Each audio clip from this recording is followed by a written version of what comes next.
Hello friends, ഇന്നിപ്പോൾ എന്താ വിശേഷം എന്നല്ല. ഇന്ന് ഉച്ച കഴിഞ്ഞിട്ട് രാധാബൻ വീട്ടിൽ വന്നിരുന്നു. ഞങ്ങൾ വീട്ടിൽ വിളിക്കാറുള്ളതാണ്. ഞങ്ങൾക്ക് പുരുകം ത്രെഡ് ചെയ്യാനോ വാക്സിങ്ങോ ഒക്കെ ഉണ്ടെങ്കിൽ ഈ രാധാബനാണ് വരാറ്. അപ്പോൾ എനിക്ക് ത്രെഡ് ഉണ്ടായിരുന്നു, മകൾക്ക് വാക്സിങ് ഒക്കെ ഉണ്ടായിരുന്നു, പിന്നെ എനിക്ക് മെഹന്തിയൊക്കെ ഇടണമായിരുന്നു. അപ്പോൾ രാധാബനെ വിളിച്ചു. രാധാബൻ വന്നു, വീട്ടിൽ വന്ന് ഇട്ട് തരും. വളരെ റീസണബിൾ പ്രൈസാണ്. എനിക്ക് തലയിൽ മുടി ഉള്ളൊക്കെ ഇങ്ങനെ നരച്ച് തുടങ്ങി. അപ്പോൾ ഞാൻ കളറ് ചെയ്യില്ല. അപ്പോൾ ഈ മെഹന്തിയാണ് ഇടൽ. ഇപ്പോൾ ഒരു 2 മാസമൊക്കെ ആയിട്ടുണ്ടാവും ഇട്ടിട്ട്. അപ്പോൾ അതിന് രാധാബൻ ചോദിക്കണേ എന്നോട്, ഇട്ടിട്ടുണ്ടായിരുന്നു എന്ന് ചോദിക്കണം. അപ്പോൾ ഞാൻ പറഞ്ഞില്ല, എനിക്ക് തന്നെ ഇടാൻ അറിയില്ല എന്നൊക്കെ പറയായിരുന്നു. അപ്പോൾ കണ്ട ഇങ്ങനെ നമ്മളെ മുടി നരച്ച് തുടങ്ങുമ്പോൾ കറുപ്പിക്കണേ, ഡൈ ചെയ്യണേലും നന്നായിട്ട് ഇങ്ങനെ മെഹന്തി ഇടുന്നതാണ്.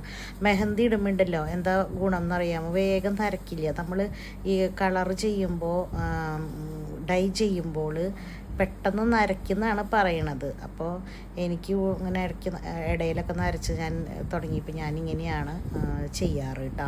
അപ്പോൾ നിങ്ങളിങ്ങനെ ചെയ്തോളൂ. അപ്പോൾ ഞാൻ ഉള്ളിയുടെ നീര്, നെല്ലിക്കയുടെ ജ്യൂസൊക്കെ ഇട്ടോന്നാണ് ചോദിക്കണത്. എനിക്ക് കുറച്ച് ഡാൻഡ്രഫൊക്കെ ഉണ്ട്. അപ്പം ഞാൻ രാധാബൻ്റെ അടുത്ത് ചോദിക്കുക. നല്ല സ്വഭാവമാണ് രാധാബൻ്റെ, ഗുജറാത്തിയാണ്. അപ്പോൾ എന്നോട് പറയുകയാണ് ഇഡ്ഡലിയും ദോശയൊക്കെ ഇടുന്നത് ഹിന്ദിയിൽ ഇടും, അതിൻ്റെ ബാറ്ററൊക്കെ ഞങ്ങൾക്ക് മനസ്സിലാവാമെന്ന് പറയണേ രാധാബനായിട്ട്.